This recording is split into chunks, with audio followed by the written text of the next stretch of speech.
All right, Week 7 NFL Seahawks versus the New York Giants.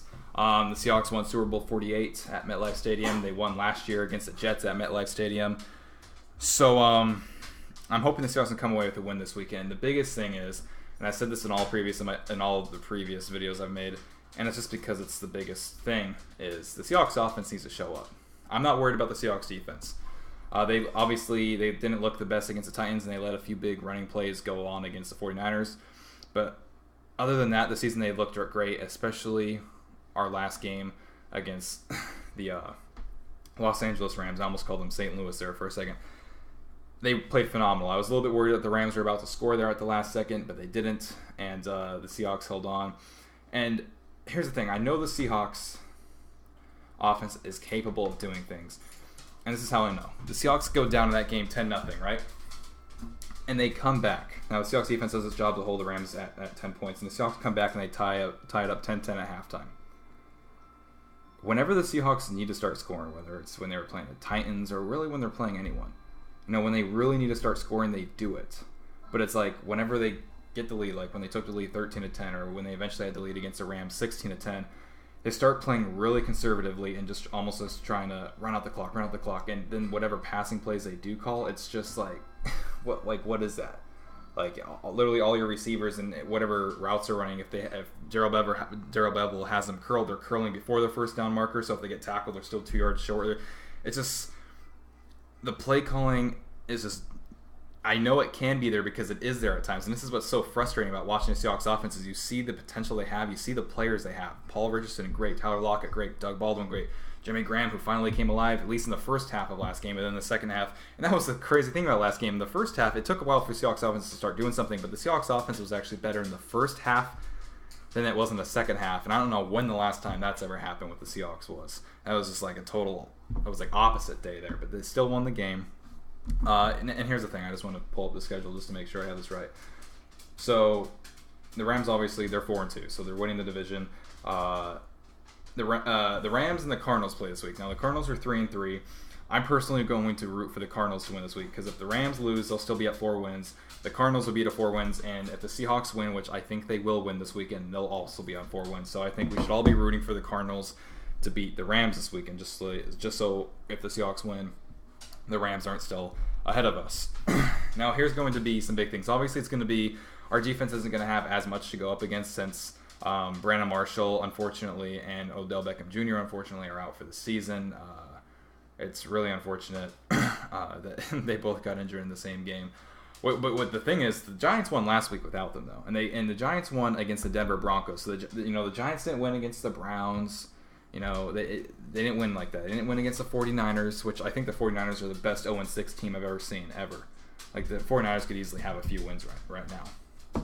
And the 49ers play the Cowboys this weekend, so I think the 49ers probably go to 0-7 here. Here's the thing with the Seahawks. I'm not worried about their defense in this game. I think their defense is going to show up, and I think they're going to ball out. The Seahawks offense, that's what I worry about, because this is a road game. If this was in Seattle, I wouldn't have a worry in the world. This is a road game. And I do think the Seahawks were very lucky. I mean, if the Seahawks don't have as great of a defense as they do, the Seahawks lose against the Rams. All right? Because the Rams' offense is really good. And the Seahawks' defense proved how great they are by holding the Rams to only 10 points. And Earl Thomas with that great strip play with Todd Gurley, and it ended up hitting the pylon for a touchback. I mean, that saved our ass.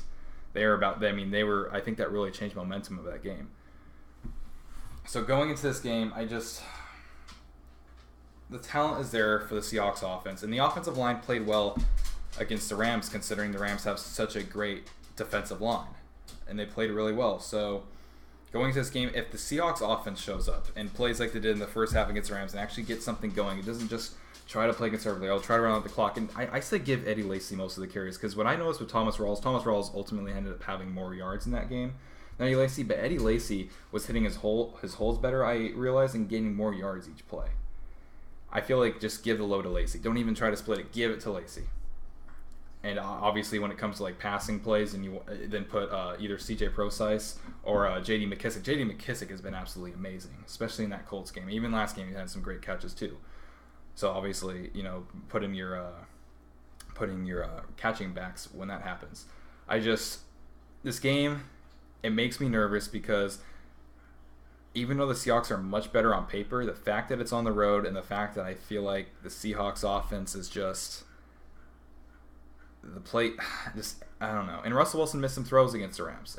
Not just miss, and when I say missed throws, I don't mean like he overthrew, underthrew. I mean there were some times where people were wide open, and he was actually getting some time from his offensive line. And I think he's just so used to like the fact that he's about to be sacked, he starts running around. Like there was one throw where he threw it to Jimmy Graham and he ended up gaining a yard or two. But he should have thrown it to Jimmy way earlier, and I don't know if Russell didn't see him or what that was. But he did a little spin move, and if he threw it to Jimmy earlier, it could have probably either been a touchdown or definitely a first down on that because they were in the red zone at that point.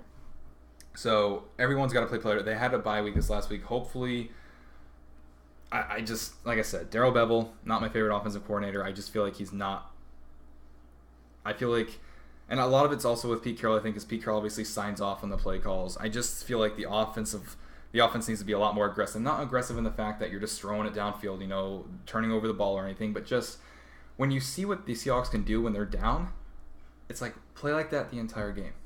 Just play like that the entire game. And then the Seahawks defense will hold teams to 17 points and under, and the Seahawks offense can score like 24 points or over, along with special teams and stuff.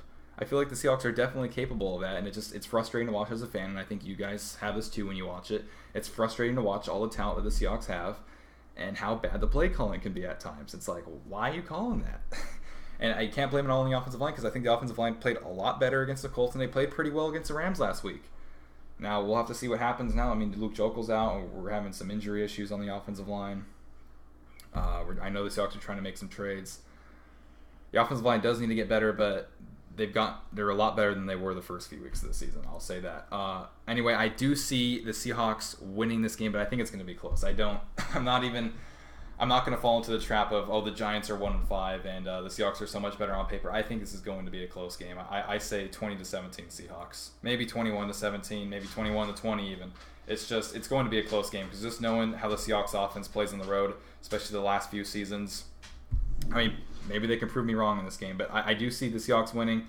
It's going to be close. It's going to be another game where your heart's going to be pounding the entire time, and the Seahawks are going to be close to giving you a heart attack. It's definitely going to be one of those games. But if the Seahawks win and the Cardinals win, then 4 wins for us, 4 wins for the Rams, 4 wins for the Cardinals, and I think the Niners lose, and they're going to be 0-7. So I just really hope the Rams lose because if the Rams win, they're still ahead. Especially if the Rams win and the Seahawks lose, it's going to be I